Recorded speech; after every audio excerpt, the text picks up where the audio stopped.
Hey everyone, welcome করছি on board with ছেত্রীর আরেকটি নতুন এপিসোডে। আমি পিঙ্কি ছেত্রী, কথা বলবো নতুন টপিকে, নতুন কিছু ইনফরমেশন নিয়ে।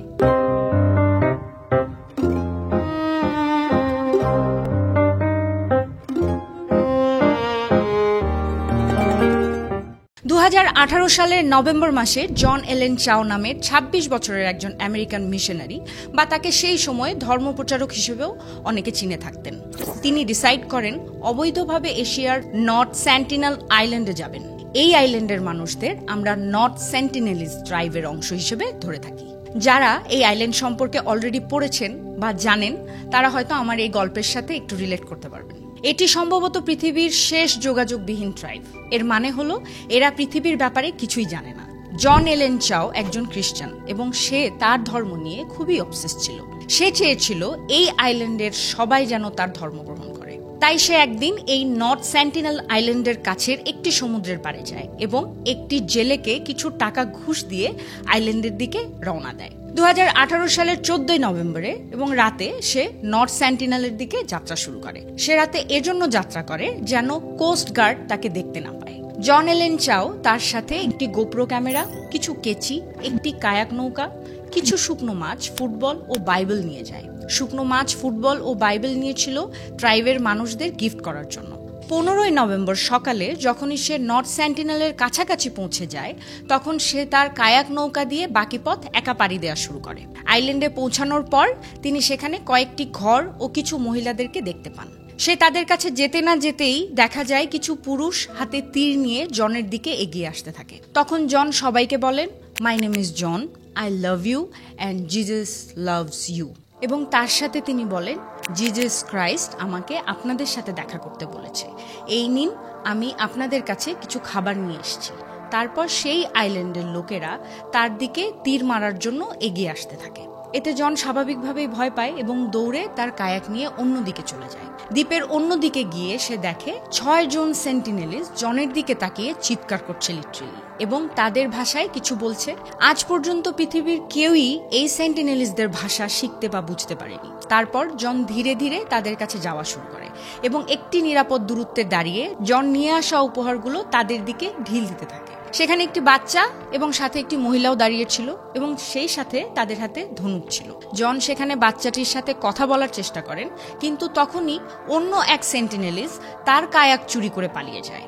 সেই সময় জন বিপদের মুখে থেকেও সেখানকার লোকদের বাইবেল থেকে কিছু লাইন পড়ে শোনাতে চায়, কিন্তু তখনই একটি বাচ্চা তার বুকে তীর ছুঁড়ে দেয়। ভাগ্যক্রমে তীরটি বাইবেলে লাগে এবং জন প্রাণে বেঁচে যায়। তারপর সে পানিতে লাফিয়ে পড়ে এবং সাঁতার কেটে কোনো রকমভাবে নৌকোতে পৌঁছে যায়। প্রাণে বেঁচে ফেরার পর সে তার ডায়েরিতে লেখেন একটি কিউরিওসিটির জায়গা থেকে। লেখাটি এমন ছিল, এই আইল্যান্ডটি কি শয়তানের বসতি, যেখানে কেউ কখনো আপনার নাম শুনেনি। আমি মৃত্যুবরণ করতে চাই না।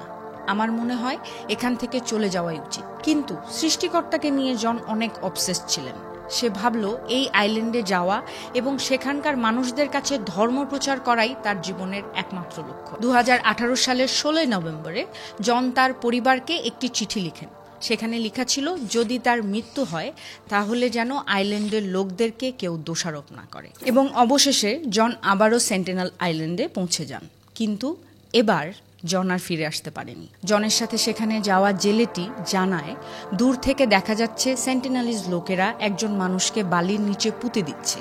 কাপড় দেখে বোঝা যায় সেই মানুষটি ছিলেন জন এলেন চাও। এখন নর্থ সেন্টিনেল বলে যে একটা আইল্যান্ড আছে, যারা জানেন না বা এই নর্থ সেন্টিনেলের গল্প বা আইডিয়া নর্থ সেন্টিনেল সম্পর্কে যাদের নেই তাদের উদ্দেশ্যে বলতে চাই, নর্থ সেন্টিনেল হলো আন্দামান ও নিকোবর আইল্যান্ডগুলোর একটি অংশ। প্রায় 572টি আইল্যান্ড নিয়ে এই আন্দামান ও নিকোবর গঠিত হয়, যেগুলোর মধ্যে শুধুমাত্র 38টি দ্বীপে মানুষদের বসবাস এবং 12টিতে ট্যুরিস্টরা যেতে পারে বা যাওয়ার পারমিশন রয়েছে। এই সকল আইল্যান্ডগুলোকে 3টি ডিস্ট্রিক্টে ভাগ করা হয়েছে, নর্থ ও মিডল আন্দামান, সাউথ আন্দামান ও নিকোবর। এদের ক্যাপিটাল শহর হলো পোর্ট ব্লের এবং এটি সাউথ আন্দামানে অবস্থিত।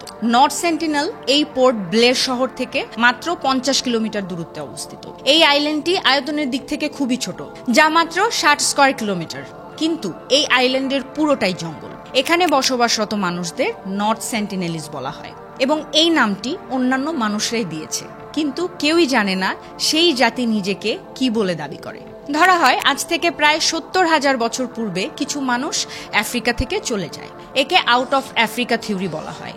এই আফ্রিকানরা প্রথমে ইস্ট আফ্রিকা থেকে ইয়েমেনে যায়, তারপরে সেখান থেকে পুরো ইন্ডিয়ান সাবকন্টিনেন্ট হয়ে যেতে যেতে মিয়ানমার পৌঁছায় এবং এরপরে সাউথ ইস্ট এশিয়ার সকল আইল্যান্ডে ছড়িয়ে যায় এবং অস্ট্রেলিয়ায় পৌঁছে যায়। এখন যারা এত বড় ট্রাভেলের মাঝ রাস্তায় আটকে গেছে তারা আধুনিকতার ছোঁয়া পেয়েছে, কিন্তু যারা ছোট ছোট রিমোট আইল্যান্ডগুলোতে আটকে গিয়েছে তারা পৃথিবী থেকে একদমই ডিসকানেক্ট হয়ে পড়েছে। এগ্রিকালচারের আবিষ্কার আজ থেকে প্রায় 12,000 বছর পূর্বে। এর মানে তারা চাষাবাদ করা শিখতে পারেনি এবং আমরা যারা নর্মাল মানুষ, নর্মালি লাইফস্টাইল বা নর্মালি জীবনযাপন করি, সেখান থেকে তারা একদমই দূরে। এবং সেই সাথে যদি বলি, এগ্রিকালচারের আবিষ্কার হয়েছে আজ থেকে প্রায় 12,000 বছর পূর্বে। আপনি চিন্তা করতে পারেন এই আইল্যান্ডে থাকতে গিয়ে তাদের চাষাবাদ করার প্রয়োজন পড়েনি। এর মানে হলো তারাই সর্বশেষ স্টোন এজ ট্রাইব। তারা একটি হান্টার গ্যাদারার লাইফস্টাইল পালন করে এসছে, অর্থাৎ তারা গাছ থেকে ফলমূল খেত, পশু পাখি শিকার করত, সমুদ্র থেকে মাছ ধরত, আর এগুলোই ছিল তাদের খাদ্য। এরা নিজেরা একা থাকে বলেই এদেরকে পৃথিবীর সবচেয়ে আইসোলেটেড ট্রাইব বলা হয়। যখনই বাইরের লোকেরা তাদের সাথে যোগাযোগ স্থাপন করার চেষ্টা করে, বেশিরভাগ সময়ই তারা উগ্র আচরণ করে, এবং যেটা খুবই স্বাভাবিক। আমাদের কাছে এই আইল্যান্ডের ব্যাপারে লিখিত রেকর্ড রয়েছে এবং সেই রেকর্ডটি হলো 2nd সেঞ্চুরির। একজন রোমান ম্যাথমেটিশিয়ান ক্লডিয়াস টলমি আন্দামান ও নিকোবর আইল্যান্ডগুলোকে বলেন আইল্যান্ডস অফ ক্যানিবল। এরপর 673 সালে সুমাত্রা থেকে ইন্ডিয়ায় যাওয়া একজন চাইনিজ ট্রাভেলার বলেন এই আইল্যান্ডে থাকা মানুষগুলো ক্যানিবল, অর্থাৎ এই এলাকার লোকগুলো মানুষের মাংস খায়। 8 থেকে 9 সেঞ্চুরির মাঝে কিছু আরব ট্রাভেলাররাও সেম স্টেটমেন্ট দিয়েছে। 11 সেঞ্চুরিতে একটি মন্দিরের ওপর একটি শিলালিপি লেখা হয়েছিল এবং সেখানে বলা হয় এই আইল্যান্ডগুলো অশুদ্ধ এবং এখানে ক্যানিবালসদের বসবাস রয়েছে। নর্থ সেন্টিনেল আইল্যান্ডের প্রথম রেকর্ড মেনশন করা হয় 1771 সালে। একটি ইস্ট ইন্ডিয়ান কোম্পানির শিপ এই আইল্যান্ডের পাশে দিয়ে যায় এবং আইল্যান্ডটিতে আলোর রোশনি দেখতে পায়। পরবর্তীতে 1867 সালে একটি ইন্ডিয়ান মার্চেন্ট শিপ, যেটাতে 100 জনের মতো যাত্রী ছিলেন, এই আইল্যান্ডের পারে সেটির অ্যাক্সিডেন্ট হয়। সেন্টিনেলিজরা তখন যাত্রীদের উপরে হামলা করে দেয়। ভাগ্যক্রমে ব্রিটিশ ইন্ডিয়ান রয়্যাল নেভির সাহায্যে তারা পালাতে সক্ষম হয়। সেই সাথে এটাই প্রথম কেস ছিল যেখানে সেন্টিনেলিজরা অন্য কোনো মানুষদের উপরে আক্রমণ করে। এরপর 1880 সালে একজন British officer Vidal Portman decide করেন উনি এই সেন্টিনেলিজদের সাথে দেখা করবেন, যোগাযোগ রাখার চেষ্টা করে এদেরকে সিভিলাইজ করবেন। সেই সময় ব্রিটিশরা বাকি আন্দামান আইল্যান্ডগুলোর সাথে যোগাযোগ করে তাদের সিভিলাইজ করতে সফল হয়েছিল। তখন ব্রিটিশরা এই নর্থ সেন্টিনেলে আসার সময় অন্য আইল্যান্ডের ট্রাইবদের সাথে করে নিয়ে আসে যোগাযোগ করার জন্য, কিন্তু নর্থ সেন্টিনেলে আসার পরে দেখা যায় তাদের ভাষা ও সংস্কৃতি এতটাই ডিফারেন্ট যে অন্য ট্রাইবের লোকেরাও ঠিকমতো কমিউনিকেট করতে পারেনি। পোর্টম্যান এই আইল্যান্ডে এসে বয়স্ক 2 জন ব্যক্তি ও ছোট বাচ্চাদের দেখতে পেয়েছিলেন এবং তিনি সেই সময় ডিসাইড করেন এদেরকে কিডন্যাপ করে নিয়ে এসে পড়বেন এবং নিয়েও আসেন। কিন্তু যখনই তারা সিভিলাইজ জায়গায় যায় এবং শহরের মধ্যে প্রবেশ করে, ঠিক তখনই দেখা যায় বয়স্করা অসুস্থ হয়ে যায় এবং মারা যায়। এটি দেখে পোর্টম্যান বাচ্চাদেরকে কিছু গিফটস দিয়ে আবারও আইল্যান্ডটিতে ছেড়ে দিয়ে আসে।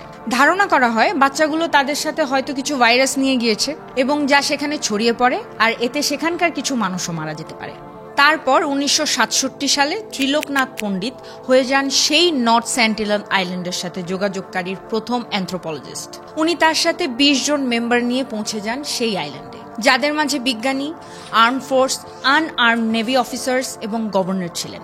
আইল্যান্ডে পৌঁছানোর সাথে সাথে ওনার টিম সেন্টিনেলিজদের পায়ের ছাপ ফলো করতে লাগলেন, কিন্তু অবশেষে কাউকে না পেয়ে তারা কিছু গিফটস ফেলে রেখে ফেরত চলে আসেন। 1970 সালে একটি অফিসিয়াল রিসার্চ টিম যায় এই আইল্যান্ডে এবং তারা একটি পাথরে ট্যাগ লাগিয়ে দিয়ে আসে যে নর্থ সেন্টিনেল আইল্যান্ড ইন্ডিয়ান টেরিটরির একটি অংশ।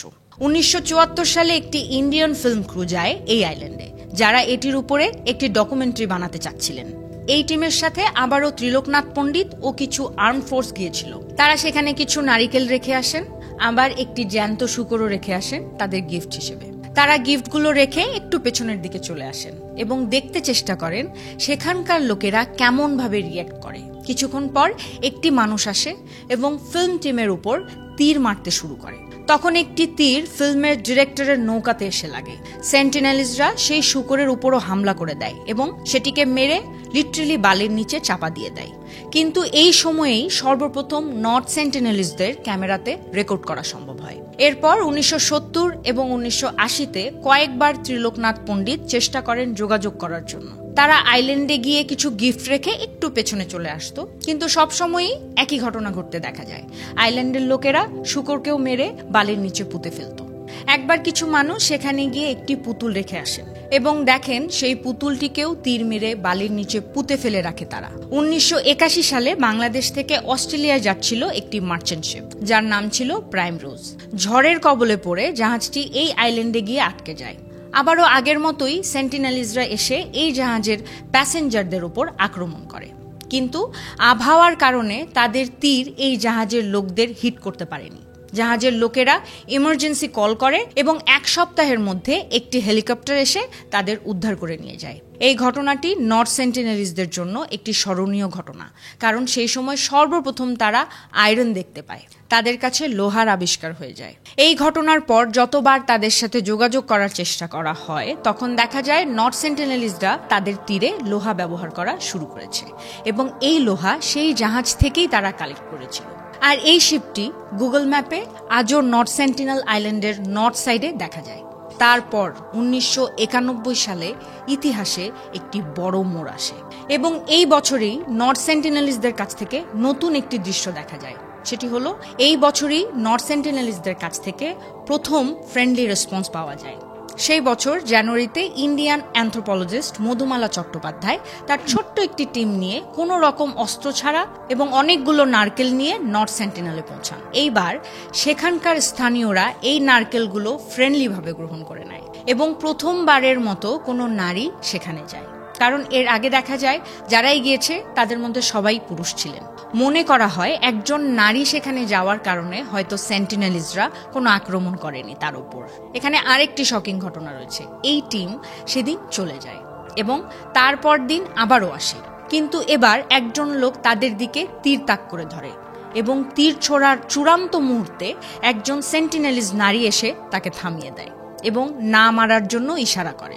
এতে সেই লোকটি তার অস্ত্র বালির নিচে পুঁতে ফেলে। এর ফলে সেখানে যাওয়া সকল টিম মেম্বাররা আইল্যান্ডে নেমে নিজ হাতে সকলকে নারকেল দিতে সক্ষম হয়। 1 মাস পর আবারও ত্রিলোকনাথ পণ্ডিত ও মধুমালা একসাথে সেখানে যায় এবং আবারও সেন্টিনেলিজরা নিরস্ত্র হয়ে বের হয় এবং খুবই ফ্রেন্ডলি ওয়েতে নারকেলগুলো রিসিভ করে। কিন্তু এই ফ্রেন্ডলিভাবে যোগাযোগ করার ব্যাপারটা সেটাই শেষবারের মতো ছিল, অর্থাৎ এরপর থেকে যতবারই যাওয়া হয় তারা আর ফ্রেন্ডলি ছিলেন না। আমরা এখন পর্যন্ত জানি না যে এই অল্প সময়ের জন্য কেন সেন্টিনেলিজরা এত ফ্রেন্ডলি হয়ে গিয়েছিল। 1997 সালে ইন্ডিয়ান সরকার নর্থ সেন্টিনেলের উপর ব্যান দিয়ে দেয় এবং সেখানে যাওয়ার আর কোনো পারমিশন দেয় না। সরকার বুঝে যায় যে তারা তাদের জীবন নিয়ে খুশি, সুতরাং তাদেরকে নিজেদের মতো থাকতে দেওয়াই উচিত। ইন্ডিয়ান সরকার তাদের উপরে নজরদারি রাখবে, তাদের যখন সাহায্যের প্রয়োজন হবে সাহায্য করবে, কিন্তু নিজেদের সেফটি এনশোর করে। একটু মনে করলেই হয়তো আমাদের সবারই মনে পড়বে 2004 সালে ইন্ডিয়ান ওশানে ভয়ঙ্কর সুনামি এসেছিল। তখন ইন্ডিয়ান সরকার সেই নর্থ সেন্টিনেলে হেলিকপ্টার পাঠায় তাদের কোনো ক্ষতি হলো কিনা বা সাহায্যের দরকার রয়েছে কিনা, কিন্তু সেখানকার লোকরা হেলিকপ্টার দেখার পরে তাদের উপরে তীর ছুঁড়ে মারে। এতে হেলিকপ্টারের ভেতরের অফিসিয়ালরা বুঝে যায় তাদের উপরে হামলা হয়ে গেছে, যেহেতু এর মানে সেন্টিনেলিজরা সুস্থ আছে। 2006 সালে একটি আনফরচুনেট ঘটনা ঘটে যায়, যেখানে দুজন জেলে মাছ ধরতে ধরতে ভুলে সেই আইল্যান্ডের কাছে চলে যায় এবং সেন্টিনেলিজরা তাদের আক্রমণ করে এবং মেরে ফেলে। এরপর থেকে সরকার একটি 5 কিলোমিটারের সীমানা নির্ধারণ করে দেয়, কেউ যেন আর এই ভয়ঙ্কর অঞ্চলে ঢুকতে না পারে। নর্থ সেন্টিনেলের সবচেয়ে লেটেস্ট ইনসিডেন্ট হলো সেই জন এলেন চাওয়ের ঘটনাটি, যার ব্যাপারে একদম ভিডিওর শুরুতে বলেছিলাম। এই লোক একদম পাগলপ্রায় হয়ে গিয়েছিল ক্রিশ্চিয়ানিটিকে নিয়ে এবং সে তার নিজের ইচ্ছায় আইল্যান্ডটিতে যায় এবং অবশেষে মৃত্যুবরণ করে। এখন মূল কথা হলো আমাদের আজকের সময়ে এসে এই নর্থ সেন্টিনেলিজদের ব্যাপারে আমরা আসলে কতটুকু জানি। জন তার ডায়েরিতে লিখেছিলেন তাদের উচ্চতা 5 ফুট 3 ইঞ্চি থেকে 5 ফুট 5 পর্যন্ত হয়ে থাকে। এছাড়াও ভিডিওগুলো দেখে আমরা বলতে পারি তাদের চুল ছিল ছোট, স্কিন কালার ছিল shining dark, muscle well defined, তাদের গালে গোল্ডেন কালার লাগানো থাকতো এবং তারা কাপড় পরে থাকতো না, কিন্তু কোমরে, গলায় ও মাথায় কিছু লতা পাতা পড়তে দেখা যায়। মহিলারা পাতলা লতাপাতা পরে এবং পুরুষরা ভারী লতাপাতা পরে। পুরুষদের হাতে ধনুক জাতীয় অস্ত্র থাকে। এছাড়াও এরা ছোট ছোট নৌকা বানাতে জানে এবং সবচেয়ে অবাক করা ব্যাপার হলো এদের আবিষ্কার করার কোনো কিউরিওসিটি নেই। সাধারণত মানুষদের মধ্যে নতুন নতুন জিনিস জানার আগ্রহ থাকে, কিন্তু এরা একা থাকতে চায়। তাদের আইল্যান্ড থেকে প্রায় 36 কিলোমিটার দূরে আরেকটি আইল্যান্ড রয়েছে, কিন্তু সেন্টিনেলিজরা কখনো সেখানে যাবার চেষ্টাই করেনি। তারা শুধু নিজেদের আইল্যান্ডেই থাকে, নিজেদেরকে নিয়ে। তাদের ব্যাপারে সবচেয়ে বেশি ইন্টারেস্টিং ব্যাপার হচ্ছে ভাষা, কারণ তারা তাদের আইল্যান্ড ছাড়া অন্য কোনো মানুষদের সাথে কমিউনিকেট করতে পারে না। ত্রিলোকনাথ পণ্ডিত তার সাথে অঙ্গে ট্রাইবের লোকদের নিয়ে গিয়েছিল, যাতে করে সেন্টিনেলিজদের ভাষা বুঝতে পারা যায়, কিন্তু অঙ্গে ট্রাইবের লোকেরা তাদের ভাষা কিছুই বুঝতে পারেনি। ইভেন সেন্টিনেলিজরা তখন আরও রেগে যায়। জন তার ডায়েরিতে লিখেছিলেন, নর্থ সেন্টিনেলিজরা তাদের ভাষায় বা, পা, লা, সা এর ব্যবহার করত। তাদের ঘরবাড়ি দুই ধরনের হয়, একটি হলো বড় ঘর যেখানে কয়েকটি পরিবার একসাথে থাকে, আর অন্যদিকে রয়েছে ছোট ঘর যেখানে শুধু একটি পরিবারের লোক থাকতে পারে। জনের ডায়েরি অনুযায়ী বলা যায় এই আইল্যান্ডে 250 জনের মতো মানুষ বসবাস করে। অন্যদিকে ইন্ডিয়ান সরকারের দিক থেকে বলা হয়েছে 50 থেকে 500 জনের মতো থাকে, কিন্তু এখানে জনসংখ্যা গুণে বের করা প্রায় অসম্ভব। এরা ডেড বডিকে জঙ্গলের ভিতরে নেয় না, আবার পুড়িয়েও ফেলে না। এরা মৃত কিছুকে বিচে নিয়ে বালুর ভেতরে পুঁতে ফেলে। আমরা অনেকে পুরনো বইয়ে পড়েছিলাম যে এখানকার লোকেরা ক্যানিবল, অর্থাৎ এরা মানুষ খেয়ে ফেলে। এগুলো পুরোই ভুল এবং মিথ। আরেকটি ব্যাপার হলো, বাইরে থেকে যদি কোনো ছোট গ্রুপ সেখানে যায় তাহলে তারা হামলা করে দেয়, এবং যদি বড় কোনো গ্রুপ যায় তাহলে লুকিয়ে থাকে। আর এই সকল তথ্য প্রমাণ দেখে বলা যায় এখানে ছোট বাচ্চা রয়েছে, সুতরাং এতে বোঝা যায় এখানকার পপুলেশন বাড়তে থাকবে এবং সাস্টেইন করতে পারবে। ভাবলে ব্যাপারটা আসলেই অনেক ইন্টারেস্টিং যে তারা সাস্টেইন করতে পারছে। যে আইল্যান্ডে তারা থাকছেন সেটা স্বাভাবিকভাবেই অনেক ছোট, এবং সেখানকার জঙ্গলও তারা নষ্ট করেনি। নেচারের সাথে থাকছে এবং ওভার পপুলেশনও হচ্ছে না। আমরা স্বাভাবিকভাবেই জানি যেখানেই হিউম্যান কমিউনিটি থাকে সে সকল জায়গায় ওভার পপুলেট হয়ে যায়। তারা সেখানে এমনভাবে বসবাস করছে যে প্রকৃতির উপর কোনো চাপ পড়ছে না। আজও কিছু মানুষ মনে করেন তাদের সাথে যোগাযোগ করার চেষ্টা চালিয়ে যাওয়া উচিত, তাদেরও সিভিলাইজড করা উচিত। আমরা যে সকল সুযোগ সুবিধা পাচ্ছি তারা কেন পাবে না? তাদেরও ডেভেলপমেন্ট ও মডার্নাইজেশন প্রয়োজন। আবার অপরদিকে কিছু মানুষ চাচ্ছে তাদেরকে নিজেদের মতো থাকতে দেওয়া উচিত। তারা একা থাকতে চায়, যেহেতু তাদের একাই থাকতে দেয়া হোক। এখন এই পুরো ঘটনাটি শোনার পর এখানে আপনার মতামত কি? কমেন্টে অবশ্যই জানাবেন। আর যদি এখন আমার কাছে জানতে চান তাহলে আমি অবশ্যই দ্বিতীয় অপশনটি চুজ করব। তাদেরকে আইসোলেটেড রাখার কিছু মেজর কারণ রয়েছে। প্রথম কারণ হলো তারা বাইরের মানুষের সাথে কানেক্ট হয়ে গেলে বাইরের থেকে অনেক ছোঁয়াচে বা যে কোনো রোগ তাদের মাঝেও ছড়িয়ে পড়বে। তাদের কাছে এই সকল রোগের ইমিউনিটি নেই, সুতরাং তখন তাদের বেঁচে থাকার চান্সেস খুবই কম থাকবে। দ্বিতীয় কারণ হলো আমরা অন্য ট্রাইবের সাথেও এমন করার চেষ্টা করেছি এবং ফলাফল ভালো হয়নি। যেমন ধরেন জারভা ট্রাইবস, তারাও আন্দামানেরই একটি ট্রাইব। তারাও আইসোলেটেড ছিল, কিন্তু 1970 সালে যখন ইন্ডিয়ান সরকার তাদের সাথে যোগাযোগ করার চেষ্টা করে তখন তা সফল হয়ে যায়। এতে বাইরের দুনিয়ার সম্পর্কে তারা জানতে পারে, নতুন যুগের সাথে তারা তাল মিলিয়ে চলার চেষ্টা করে। এর ফলে দেখা যায় কিছু মানুষ মানিয়ে নিয়ে চলতে পারছে, কিন্তু বেশিরভাগ মানুষই খুশি নন। কিছু ট্রাইব মেম্বার্স আমাদের প্যাকেজড খাবার হজমই করতে পারেনি। যারাই হজম করতে পেরেছে তারা মোটা হয়ে গেছে, কারণ তারা এটি কন্ট্রোলই করতে পারেনি। অ্যালকোহল ও টোব্যাকো তাদের হাতে পৌঁছানোর পর তারা অ্যাডিক্টেড হয়ে পড়ে, কারণ তারা একদমই ছোটকাল থেকে এগুলো সম্পর্কে অ্যাওয়্যার ছিল না। এ সকল জিনিস স্বাস্থ্যের জন্য খারাপ, এগুলো সম্পর্কে তারা জানতো না।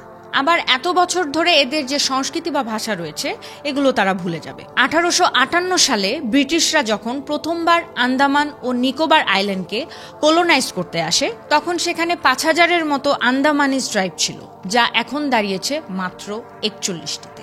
হতে পারে আমাদের যোগাযোগ করার চেষ্টাই তাদের ক্ষতির কারণ। আশা করছি আমার আজকের এই ভিডিওটি আপনাদের কাছে এতটুকু হলেও ইনফরমেটিভ লেগেছে এবং হয়তো নতুন কিছু জানাতে পেরেছি। এবং এই টাইপের আরও অনেক ইনফরমেটিভ ভিডিও আমার চ্যানেলে রয়েছে, আপনি চাইলে দেখে আসতে পারেন। Thank you.